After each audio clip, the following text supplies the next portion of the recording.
Estimados oyentes de Radio María, volvemos a encontrarnos aquí en Radio María, la buena señal para Chile. Junto con María Cristina nos tomamos la libertad de entrar en sus hogares, pero para algo bueno. Entramos en sus hogares para compartir la palabra. ¿Cierto, María Cristina? Eso, Roberto, para compartir la palabra de este domingo, tercer domingo de Adviento, el llamado Domingo de la Alegría, cuando se prende la velita rosada. Así es. Sí, un ¿Y por gran... qué se llama así Domingo de Letaria? O, sí, de Letaria. ¿Por qué se llama Domingo de Letaria? Está bien, pues, Porque, porque la antífona de entrada a la celebración eucarística parte así, pues alégrense en el Señor. eso.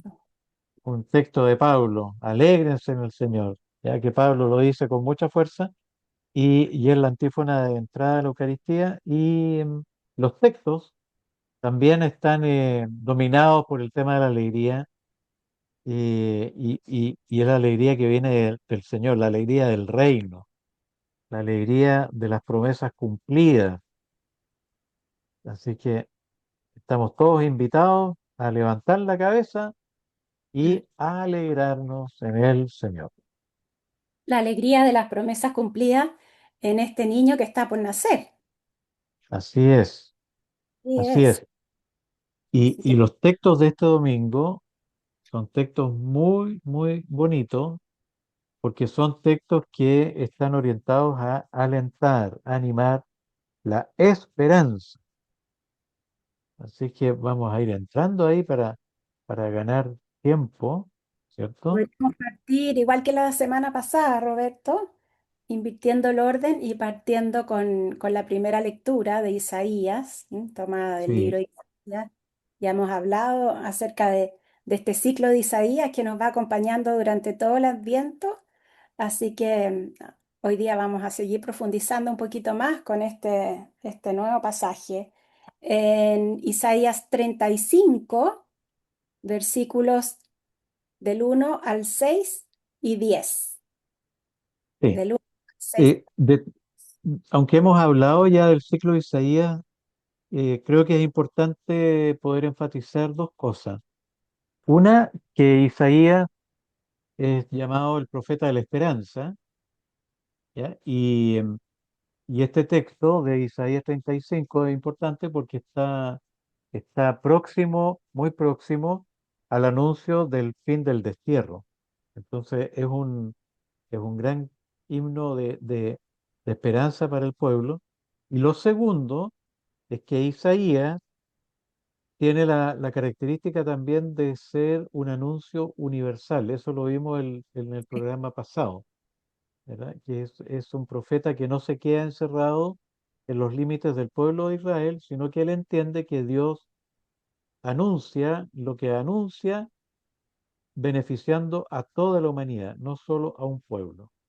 Recordar esas dos cosas, María Cristina, creo que no está de más para que nos dé un marco en la primera lectura de hoy. Súper importante lo que dice Roberto. Y recordar también que si bien este relato se refiere ya al el pueblo está a punto de volver del exilio, para, para el mundo cristiano del siglo primero, que lee a Isaías desde la luz de Jesús, ¿cierto? La venida de Jesús es como una nueva salida del exilio, una nueva liberación, salida del éxodo también. ¿M? Nuevo Es Éxodo, claro. ir de la esclavitud del pecado, la esclavitud que vivía el pueblo en Egipto y luego de alguna manera también en Babilonia, para vivir en la libertad de los hijos de Dios que nos trae el mismo Jesús. Entonces, interesante hacer estas dos lecturas. Sí. María Cristina, para no enredarnos tanto con esto que está del 35 del 1 al 6 Sí, y después se salta al 10, eh, yo sugeriría que tomáramos el texto completo, del versículo 1 al 10, lógico. ¿ya? Sí, Para, auditores que en el fondo la liturgia, la palabra a veces hace un esfuerzo para que no tengamos que concentrarnos tanto y trata de acortar un poquito los pasajes, pero la verdad que Claro, siempre pierden riqueza cuando se corta. sí. Entonces, vamos a la lectura, Roberto. Vamos a la lectura. Entonces Isaías, invitamos a nuestros auditores a abrir su Biblia en Isaías capítulo 35, versículo 6, perdón, versículo 1, 10. y ahí vamos a ir leyendo y paramos en el 10 porque hasta ahí llega. ¿Ya? Eso. Y dice, que se regocije el desierto y la tierra árida, que se alegre la estepa y estalle en flores, que produzca abundancia de flores, que festeje con gozo y con cantos de júbilo, porque le fue dada la gloria del Líbano, el esplendor del Carmelo y del Sarón. Ellos contemplarán la gloria del Señor, la majestad de nuestro Dios. Fortalezcan las manos débiles, robustezcan las rodillas vacilantes. Digan a los desanimados, sean fuertes, no teman. Aquí está su Dios. Llega el desquite, la retribución de Dios. Él en persona viene a salvarlos a ustedes. Entonces se despegarán los ojos de los ciegos y los oídos de los sordos se abrirán. Entonces el lisiado saltará como un ciervo y la lengua del mudo cantará, porque han brotado aguas en el desierto y arroyos en la estepa. El páramo se convertirá en una laguna, el suelo sediento en un manantial. En el lugar donde se echan los chacales habrá hierbas, cañas y juncos. Allí habrá una senda y ese camino se llamará camino sagrado. Los impuros no pasarán por él. El mismo Señor los guiará por el camino, para que los inexpertos no se extravíen. Por allí no habrá leones, ni se acercarán las bestias feroces. Los liberados caminarán por él, los rescatados del Señor retornarán por él y llegarán a Sión con cantos de júbilo. Una alegría eterna iluminará sus rostros, gozo y alegría los acompañarán, la tristeza y el llanto se alejarán. Palabra de Dios. Te alabamos, Señor. Qué texto más lindo. Precioso, precioso, Texto precioso porque espectacular. está pero cargado, cargado de esperanza en una situación muy compleja. Así es. Sí, El sí, pueblo en el destierro, Isaías le está anunciando entonces que ya viene la liberación y que van a poder volver a su tierra, algo que el pueblo estuvo esperando siempre mientras estuvo en el destierro. sí, tal vez, María Cristina, habría que decir una palabra sobre la experiencia del exilio, ¿ya? Porque el pueblo de Israel, ¿ya? Se creía fuerte cuando estaba bajo la conducción de los reyes davídicos, pero se fueron, se fue volviendo la relación con Dios y por lo tanto también como consecuencia las relaciones internas en el pueblo se fueron viciando porque se, se estaba pasando bien, se tenía un buen pasar, una buena situación económica, pero la situación política y religiosa era una situación muy crítica y eso fue desgastando al pueblo y lo dejó muy expuesto y muy debilitado a la presión de los babilonios, del rey Nabucodonosor en particular. ¿Ya? Y los babilonios se lo llevaron al exilio, más de 1000 kilómetros a través de un gran desierto. ¿Ya? Se llevaron a toda la flor y nata de la sociedad de la época, pero ellos la sensación que tenían, Dios se olvidó de nosotros. ¿Ya? Entendieron ellos que Dios los había abandonado, bueno, pero tenían conciencia de su infidelidad. ¿Ya? Y van al destierro creyendo que ya es lo último que les queda y que ahí van a desaparecer, porque la sensación no está muy presente como una nube oscura encima de las cabezas, Dios nos abandonó. Entonces es una experiencia de sequedad, de muerte, de desolación muy potente, ¿ya? Y este texto viene con unas promesas, por lo menos tres promesas aquí que son muy potentes, ya que están expresados en figuras muy, muy fuertes, ¿no? El desierto florecerá, va a haber una experiencia y una acción sanadora y de fortaleza por parte de Dios, y la promesa ya como la guinda a la torta, el retorno ahora, ¿ya? Hay un grupo significativo de exiliados que van a retornar a la patria para restaurar la patria, restaurar sus instituciones y volver a ser un nuevo pueblo. Por eso lo que tú decías, María Cristina, hace un ratito atrás, ¿cierto? La experiencia de un nuevo éxodo. Y la experiencia de un nuevo éxodo significa también nuevo pueblo, nueva ley, nuevas instituciones, todo nuevo. Todo se... Sobre todo sus instituciones religiosas que Claro, han perdido, bueno, y que saben ellos que ya al menos el templo no está. ¿M?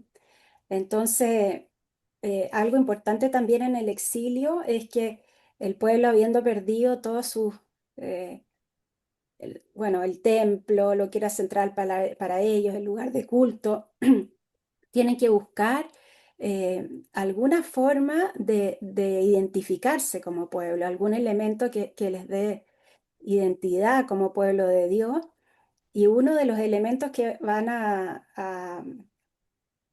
fortalecer, digamos, es el tema del Shabbat, el día de descanso del Señor. ¿M? Y ahí vamos a ver, claro. vemos en los evangelios después por qué Jesús tiene tanto conflicto con los fariseos a propósito del Shabbat, el sábado. ¿M? Sí, sí. Pero Em, tú, sí, este texto es maravilloso porque tiene una construcción fantástica. Isaías se vale de la naturaleza, ¿ah? Para explicar cuál es el gozo, la alegría que le va a producir a este pueblo en el exilio el volver a su tierra. ¿Ah? Cómo sí. esto que decías tú de la sanación, se despegarán los ojos de los ciegos, los que no podían ver al Señor, los oídos de los sordos se abrirán, el lisiado saltará como un ciervo, ¿ah? Y la lengua del mudo cantará. Sí, Y hay, bueno, cómo se va convirtiendo este camino, que como tú decías eran más de 1000 kilómetros de desierto, cómo este camino se va convirtiendo en un camino sagrado, como dice el texto, además precioso, ¿ah? Con agua, con flores, con los animales ahí pastando felices. Y y el mismo Señor conduciendo a su pueblo en este camino. La verdad que es maravillosa la construcción de sí. este. Eh, Hay un aspecto en la construcción del texto que es bueno resaltarla, ¿ya? Entre el versículo 1 y 2, ¿cierto? Está la imagen del desierto. Sí, Y en la Biblia el desierto tiene dos características o dos connotaciones. Uno, que es un lugar de muerte, es lugar de amenaza, de desolación, ¿ya? Todo lo que significa, ¿ya? Y cuando uno entra en ese desierto, lo que aplasta, ¿cierto? Es la inmensidad del desierto, pero también el peso del silencio. ¿Ya? No hay de dónde agarrarse para permanecer ahí en el desierto. Y por lo mismo, ¿ya? Desde otra perspectiva, el desierto también es lugar de encuentro con Dios. ¿Ya? Como las dos cosas bien, bien marcadas en la tradición bíblica sobre el desierto. Y aquí Isaías utiliza la imagen del desierto, ¿cierto? Lugar, siendo un lugar de muerte, va a florecer. ¿Ya? claro, Y eso hay que entenderlo también como un simbolismo de una creación transformada. ¿Ya? Dios transforma, ¿ya? No solo el paisaje, ¿ya? Porque no es una cuestión de paisaje, sino que el cambio está refiriéndose a un cambio radical del pueblo de Dios. ¿Ya? En el exilio, en el pre-exilio, durante el exilio, el pueblo está como muerto, está como en el desierto. De hecho, ha tenido que pasar por el desierto para ir. ¿Ya? Entonces, van todos arrastrando las cadenas, arrastrando los pies, ya soportando el calor, el frío de la noche, en fin, todo lo que podamos pensar del desierto, ¿ya? Lugar de muerte. Y ahora, este lugar de muerte, que ellos ya lo han experimentado, pero con mucha fuerza, cuando iban al exilio, ese lugar ahora va a estar florecido, ¿ya? Entonces, aquí estamos viendo este proceso muerte-vida, ¿ya? Esto es bien importante, muerte-vida, ¿ya? Y la contraparte, que está todavía en el versículo 2, ¿no? Que muestra, se habla de tres lugares, el Líbano, el Carmelo y el Sarión, ¿ya? Tres lugares que son lugares muy hermosos y fértiles, que son los más fértiles de Israel, ¿ya? Em, es como decir, oye, acuérdense que están esos lugares en la tierra nuestra, en el país del que fuimos expulsados, acuérdense que eso está ahí y es como un recuerdo, que lo tengan ahí vivo, un recuerdo de la creación, ¿ya? De una creación gloriosa, ¿ya? Una creación que manifiesta la gloria de Dios. ¿Ya? Entonces, no se dejen aplastar por el desierto, tengan el recuerdo de la tierra esplendorosa y teniendo ese recuerdo, sepan que Dios tiene el poder, tiene la fuerza para transformar el desierto en un jardín, en un vergel. ¿Ya? No, eso Esto, es fuerte, Roberto, porque en el exilio pasa que como ellos están sometidos a otro pueblo, además muchos obligados a adorar a los dioses de los babilonios, ¿cierto? Se va olvidando el Dios que tenían, ¿ah? El Dios que claro, había estado con ellos, el Dios que los había conducido a la tierra prometida, el Dios que siempre protegía a su pueblo, ¿ah? Que decía que era un pueblo de su propiedad. ¿M? Y, y entonces estas imágenes también van eh, como sacando afuera eso que estaba tan escondido, tan guardado seguramente en el inconsciente, ¿cierto? Porque los pueblos que son sometidos por otro, al final pierden la esperanza y se entregan y se olvidan de lo que han vivido antes. Entonces Isaías no solo o sea, va preparando el ánimo del pueblo, ¿ah? Fortalezcan las manos débiles, las rodillas cansadas, sean fuertes, no teman. ¿M? Va sí. preparando el ánimo para que se dispongan a salir. También ahí vemos la radicalidad de la imagen, ¿ah? Porque cuando uno mira a las personas mayores, ¿ya? Y nos vamos haciendo mayores y muchos de nuestros oyentes lo deben experimentar en carne propia, seguramente, cómo las manos se van volviendo temblorosas, las rodillas vacilan y, claro, uno dice por un lado la precariedad de la existencia, ¿no? La existencia se va volviendo cada vez más precaria, pero también en la misma experiencia de la precariedad, por lo mismo, ¿no? En la experiencia de la vulnerabilidad. ¿Cierto? Las personas con debilidad en las piernas ya por los años, ¿no? ¿Cierto? Quedan todas tembleques y cualquier viento, cualquier cosa, un movimiento brusco, ¡pum!, se pueden caer.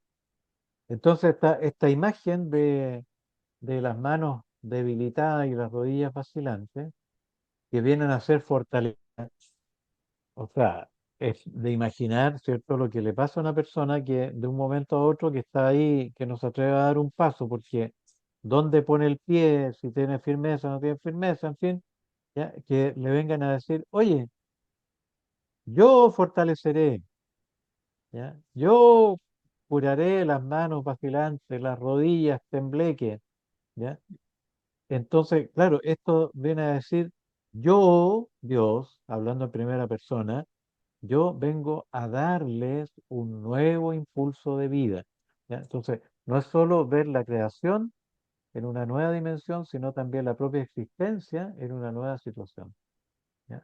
¿Por qué? Porque Dios viene con nuevos impulsos de vida. Y esto es maravilloso, porque esto no es solo algo que queda como para el futuro, ¿no? Sino que es justamente entender, ¿ya?, que lo que va pasando externamente también nos va ocurriendo internamente.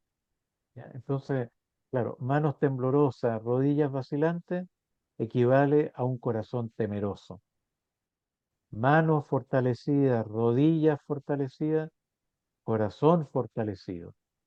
Y eso entonces permite ver el futuro con mayor tranquilidad, con mayor claridad, con mayor esperanza. Así es. Oye, Roberto, y avanzando un poquito, el salmo siempre es una respuesta del pueblo a la primera lectura. ¿M? Eh, Y es muy bonito porque el salmo con la antífona responde, Señor, ven a salvarnos. O sea, es como Ven a si salvar. el pueblo hubiese Mm, escuchado, bueno, lo escuchó, por supuesto, pero hoy día cuando estamos viviendo la liturgia de la palabra, es como que el Señor nuevamente nos invita a esta renovación, es como una recreación. ¿M? y, y nos muestra que viene, viene a salvarnos, a sacarnos también de nuestras esclavitudes, de nuestros miedos, a sacarnos de esas rodillas tembleques, como dices tú, y el pueblo responde, ven a salvarnos, Señor, ven a salvarnos. ¿Ah? Y habla sobre la fidelidad de Dios, el Señor que es fiel, que hace justicia a los oprimidos, que da pan a los hambrientos, que libera a los cautivos. O sea, todo el tono de este domingo está en clave de liberación, de, de renovación, de volver a encontrarnos con el Señor y confiar, confiar plenamente en Él. eh, Por es eso que tanta... eso, exacto, por eso. Oye, y para ir cerrando con Isaías, porque tengo que dejarle un espacio al Evangelio aquí, eh, entender también que la promesa de Dios no es algo vago. ¿Ya? Y creo que hay que insistir en esto también. Ya la promesa de Dios es bien concreta, bien concreta. ¿Ya? Se concreta en estas imágenes que están aquí a continuación, ¿no?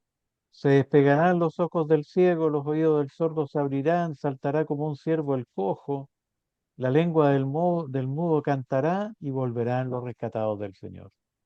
¿Ya?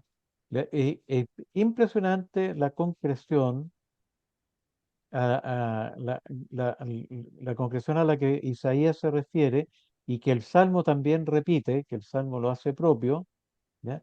Em, y lo dice en presente, ¿no? Isaías lo dice en futuro y el Salmo lo dice en presente. El Señor abre los ojos del ciego, endereza lo que ya... Ahora, es ahora. ¿Ya? Mm. Ama a los justos, ahora. No es que los va a amar después. Protege al extranjero, ahora. Sustenta al huérfano, ahora. ¿Ya? Es importante insistir en eso. ¿Ya? Y aquí, claro, muchos podrán también criticar, ¿no? Que es la crítica del ateísmo moderno. ¿Ya? Ustedes los cristianos que enfatizan tanto que la hora y esas cosas y que el milagro y esas cosas no ocurren porque la gente sigue siendo pobre, sigue estando enferma. Sí, claro, porque hay elementos que son propios de la condición humana y que están ahí. Pero el punto es, ¿qué hace Dios, ya, con un ciego ahora? ¿Qué hace Dios con un encorvado ahora? ¿Ya? ¿Lo endereza? Sí, lo endereza en el sentido que le da impulsos de vida, le da, ya el estar ciego para muchos puede significar casi morir. Y, y bien, se entiende, pero cuando el ciego se llena de alegría, cuando el ciego empieza a percibir cosas que antes no lo hacía, cuando sus pies, sus manos, su corazón está firme, es un modo de experimentar que el Señor le abrió los ojos, porque Mm. le da impulsos de vida. ¿Ya? Y esto es concreto, y se hace a través de personas concretas, ¿ya? Personas que se acercan, personas que comparten, personas que son en sí mismas causa de alegría para otros.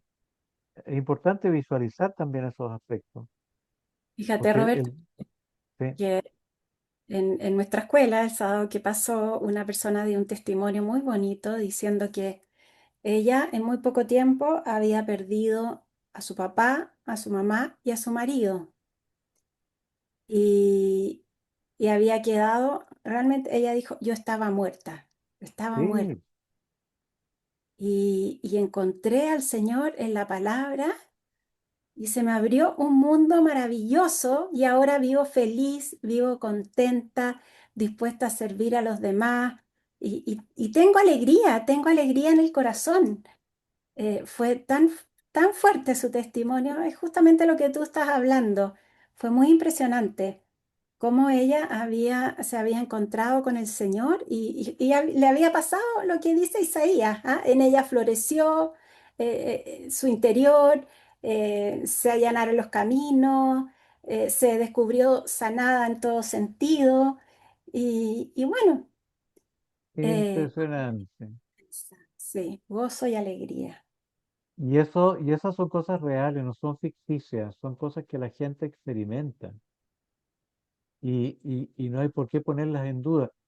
A mí me molesta mucho y ahora a propósito de la fiesta de la Virgen salen de repente opiniones en redes sociales, ya que ningunean la expresión religiosa de la gente como superstición, como qué sé yo, tanta tontera, ¿ya? Y negándose a admitir que Dios tiene que ver con la vida concreta de las personas,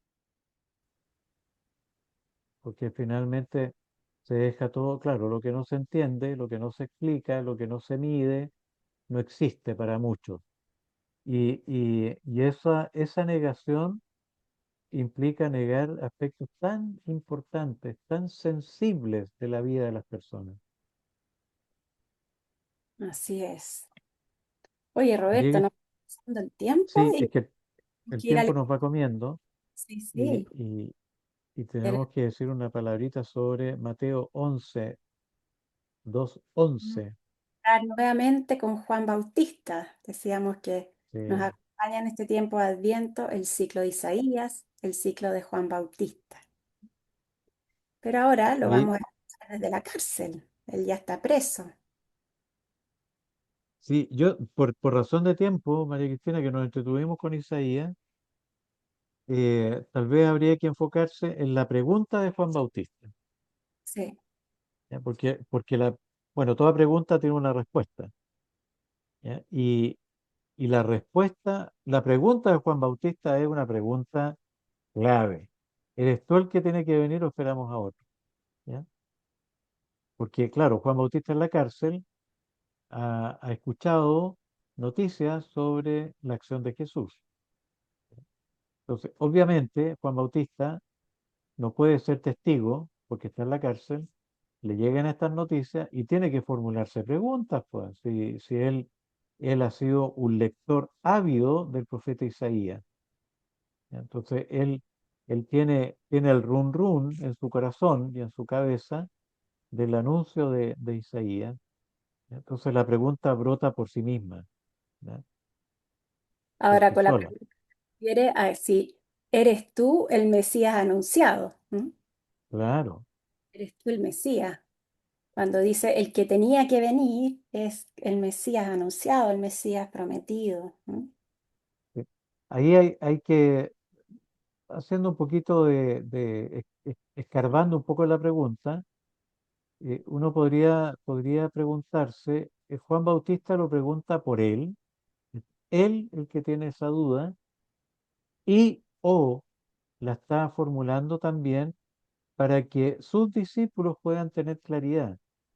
Porque no hay que olvidar que Juan Bautista tiene discípulos también. ¿Ya? Claro.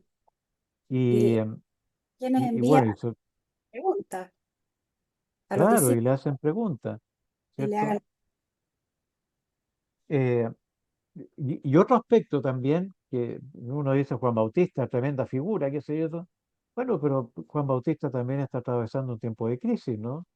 Claro. Porque él ha sido apresado por el ministerio que ha estado ejerciendo y por la estupidez de Herodes, porque hay que decirlo con todas sus letras, Herodes era estúpido, ¿ya?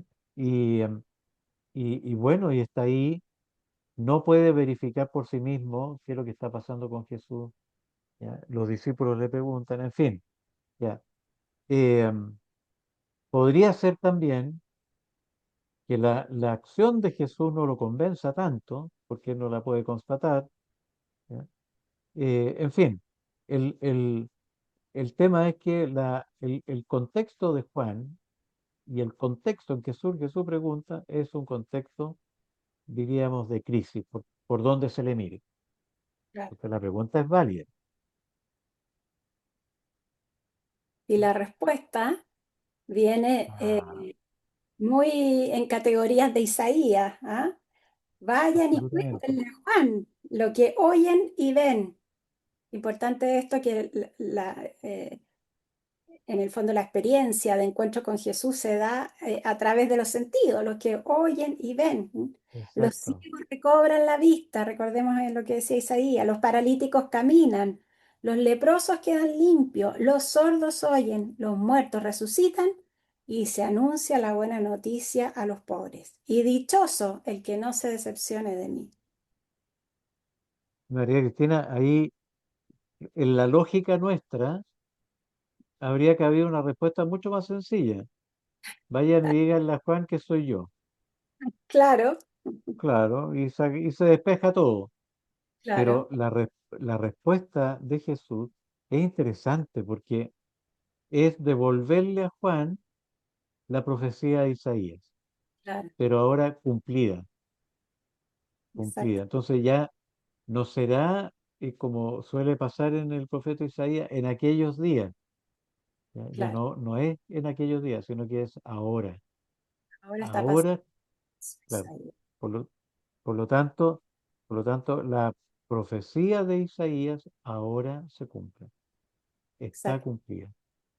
Y se cumple en la perspectiva del reino, porque todos estos signos que muestra Jesús en la respuesta tienen que ver con que el reino se está haciendo realidad. ¿M? Eso Exactamente. es el Y eso reino. es válido, y eso es válido para nosotros hoy, ¿ya? Porque hoy nosotros podemos decir que esto ocurre. Pero como si sigue habiendo ciegos, cojos, sordos, mudos y pobres, sí, claro. Pero la diferencia es que cuando se anuncia el Evangelio, los ciegos recobran sentido, se alegran, los sordos se alegran, etcétera, como el testimonio que tú contabas recién de esta señora, ¿no? Sí. Eso, eso es lo que ocurre. ¿Ya? Entonces la pregunta de Juan Bautista es una pregunta muy atinada. Esté motivada por lo que esté motivada, la pregunta es atinada. Hizo verso ahí sin mayor esfuerzo. Es una pregunta que tiene absolutamente lugar por la respuesta de Jesús. Aquí se cumple el hecho de que no hay preguntas malas, Ujú. sino que hay que prestarle atención a las respuestas. Claro, así es. Oye, Bueno, María Cristina, nos va llegando el tiempo, pero cerremos. ya cerremos. Vamos Bueno, cerrando. Jesús entonces va a seguir instruyendo a la gente después de su respuesta, ya una vez que se van los discípulos de Juan, Jesús les empieza a hablar a ellos, a la gente de Juan. ¿M? Claro. Salieron a ver, que salieron a ver al desierto. ¿Ah? Em, entonces, insiste, ¿qué salieron a ver? ¿A un profeta? Sí, les digo que a uno más grande que un profeta, y va a dejar muy en claro quién era Juan. Les hace recordar lo que estaba escrito. Yo envío mi mensajero delante de ti para que te prepare el camino. Les aseguro que Es- entre los nacidos de mujer no ha surgido nadie más grande que Juan el Bautista. Sin embargo, esto me encanta a mí, el más pequeño en el reino de los cielos es más grande que él. Porque, bueno, Juan eh, es figura del Antiguo Testamento, ¿ah? Entonces, como eh, los que se quedan en el Antiguo Testamento, digamos, no logran no es que no logren, no reconocen la llegada del reino, ¿ah? Por eso Jesús dice, el que es más pequeño, el más pequeño en el reino de los cielos es mayor que él. María Cristina, es muy bonito cómo Jesús valida, diríamos el lenguaje moderno, ¿no? Cómo Jesús valida a Juan Bautista y su obra, Sí, ¿ya? Con un cierto valor de interés también, porque significa eh, validar todo el camino de preparación que hizo Juan Bautista, ¿ya? Y, y, y esto cumple una función pedagógica, porque significa mirar en continuidad, ¿ya? Toda la acción que venía con el profeta Isaías, ¿ya? Se concreta en Juan Bautista y se hace presente en Jesús. Entonces hay una línea, ¿ya? sí, Nada sobra, todo claro. encaja. Muy bonito eso, Sí. muy bonito. Todo tiene un Bueno, hilo conductor ¿no? cuyo Sí, cumbre es Jesús. así es. Entonces, yo creo que aquí también nos queda no diría un trabajo, ni mucho menos, pero sí como una perspectiva a nosotros, porque nosotros también, en buena medida, vamos preparando el camino para la entrada del Señor en la vida de mucha gente, Mm. ¿ya? Y de manera no hay que hacer grandes cosas en el sentido de espectacularidades, ¿ya? Simplemente detenerse a escuchar, acoger, de repente quitar obstáculos para que el cojo no tropiece, ¿ya? Para que el ciego pueda caminar con seguridad, ¿ya? Em, Tener también muy en el horizonte cercano, próximo, al que sufre, al pobre, en fin, ¿ya? Eh, no hay que pensar cuando pensamos y cómo nosotros, ¿ya? Me voy a ir al África, ¿ya? Oiga, pero si hay gente al lado suyo, no piense tan lejos, Claro, ¿ya? así, A lo mejor, a lo mejor se puede temer porque lo conocen, es que me conocen. Bueno, afróntelo pues, ¿ya? claro, Dé testimonio también ahí de lo que ha significado el Señor en su vida, para que a ellos también le pueda resultar significativo. así Bueno, es. A seguir bueno, dando María Cristina, ¿sí? y a llenarse de alegría con este gozo, ¿ah? Que se nos Sí, viene el domingo. A seguir esperando al Señor. así es, Nada más que así, despedirnos, Roberto. Un abrazo llenos de grande, alegría. llenos de alegría, un abrazo grande a todos nuestros auditores. Y bueno, que el Señor nos llene de alegría este domingo y lo que queda del tiempo de Adviento, de gozo, de alegría, de esperanza, para que la podamos transmitir a cada persona que vamos encontrando en el camino. Muchas bendiciones. Así es. Igual de mi parte, muchas bendiciones, mucha alegría y seguir compartiendo la palabra, ustedes en su casa, con sus familiares, con sus cercanos, porque esta palabra es una palabra que puede abrirnos puertas muy cerradas y llenar nuestra vida de no solo de alegría, sino también de sentido. Hasta el próximo programa en Radio María, una buena señal para Chile.